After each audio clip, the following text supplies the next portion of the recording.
السلام علیکم۔ آج کی اس ویڈیو میں ہم بات کریں گے سر سید احمد خان کے بارے میں۔ سر سید احمد خان کون تھے، ان کا تعلق کہاں سے تھا اور ان کی شخصیت کیسی تھی؟ سید احمد تقوی خان بہادر 17 اکتوبر 1817 کو سید محمد متقی اور عزیز النساء کے ہاں دہلی میں پیدا ہوئے، جو مغل شہنشاہ اکبر دوم کے دور میں مغلیہ سلطنت کا دارالحکومت تھا۔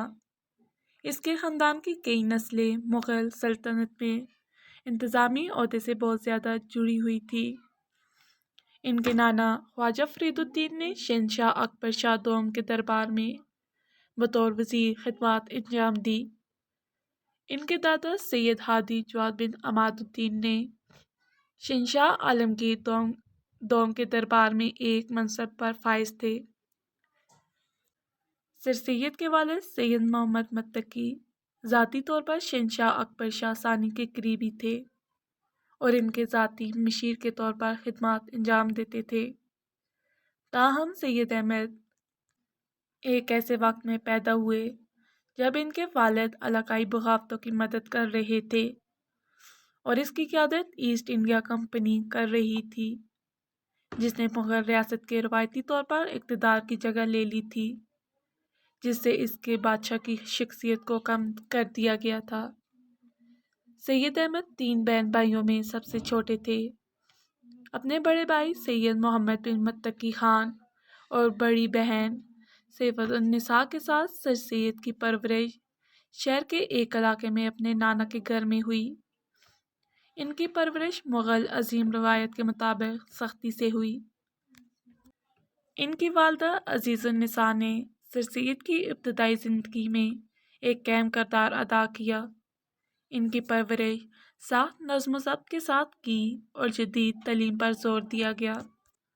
سر سید کی تعلیم کا آغاز ان کے والد کے روحانی سرپرست شاہ غلام علی نے 1822 میں کیا تھا۔ اسے ایک خاتون ٹیوٹر نے قرآن پڑھنا اور سمجھانا سکھایا تھا۔ اس نے دہلی میں مسلم بزرگوں سے روایتی تعلیم حاصل کی۔ انہوں نے اپنے آبائی گھر سے متصل مکان میں ایک کالم دین مولوی حمید الدین کے زیر انتظام مکتب میں شرکت کی اور فارسی اور عربی سیکھنا شروع کی۔ اس نے سبائی ذوق اور غالب جیسے مسلمان اسکالرز اور مصنفین کی تخلیقات کو پڑھا۔ دوسرے ٹیوٹرز نے اسے ریاضی، فلکیات اور الجبرا کی تعلیم دی۔ انہوں نے حکیم غلام حیدر خان کے ماتحت کئی سال تک طب کا مطالعہ بھی کیا۔ سر سید تیراکی، شوٹنگ اور دیگر کھیلوں میں بھی ماہر تھے۔ اس نے مغل دربار کی ثقافتی سرگرمیوں میں بڑھ چڑھ کر حصہ لیا اور پارٹیوں، تہواروں اور تلاوتوں میں بھی شرکت کی۔ سید احمد کے بڑے بھائی نے دہلی سے ایک اخبار کا آغاز کیا جس کا نام تھا سید الاخبار، جو ہندوستان کے شمالی حصے کے ابتدائی ادوار اخباروں میں سے ایک تھا۔ 1838 میں اپنے والد کی وفات تک سر سید نے ایک متمول نوجوان مسلم بزرگ کے لیے معمول کی زندگی گزاری تھی۔ اپنے والد کی وفات پر انہیں اپنے دادا اور والد کی القاب وارث میں ملے اور انہیں شہنشاہ بہادر شاہ ظفر نے عارف جنگ کے لقب سے نوازا تھا۔ مالی مشکلات نے سر سید کی رسمی تعلیم کو ختم کر دیا تھا، حالانکہ وہ پرائیویٹ طور پر پڑھتے رہے، مختلف موضوعات پر کتابیں بھی استعمال کرتے رہتے تھے۔ مغل سیاسی طاقت میں مسلسل زوال کو تسلیم کرنے کے بعد سر سید نے ایسٹ انڈیا کمپنی کی خدمت میں داخل ہونے کا فیصلہ کیا۔ وہ نوآبادیاتی سول سروس میں بھی داخل نہیں ہو سکتے تھے کیونکہ یہ صرف 1860 کی دہائی میں ہی ہندوستانیوں کو داخل کیا گیا تھا۔ ان کی پہلی تقرری دہلی میں صدر امین کے دفتر میں محکمہ فوجداری کے سیریسٹار یعنی بطور کلرک کے طور پر ہوئی تھی، جو ریکارڈ رکھنے اور عدالتی امور کے انتظام کے ذمہ دار تھے۔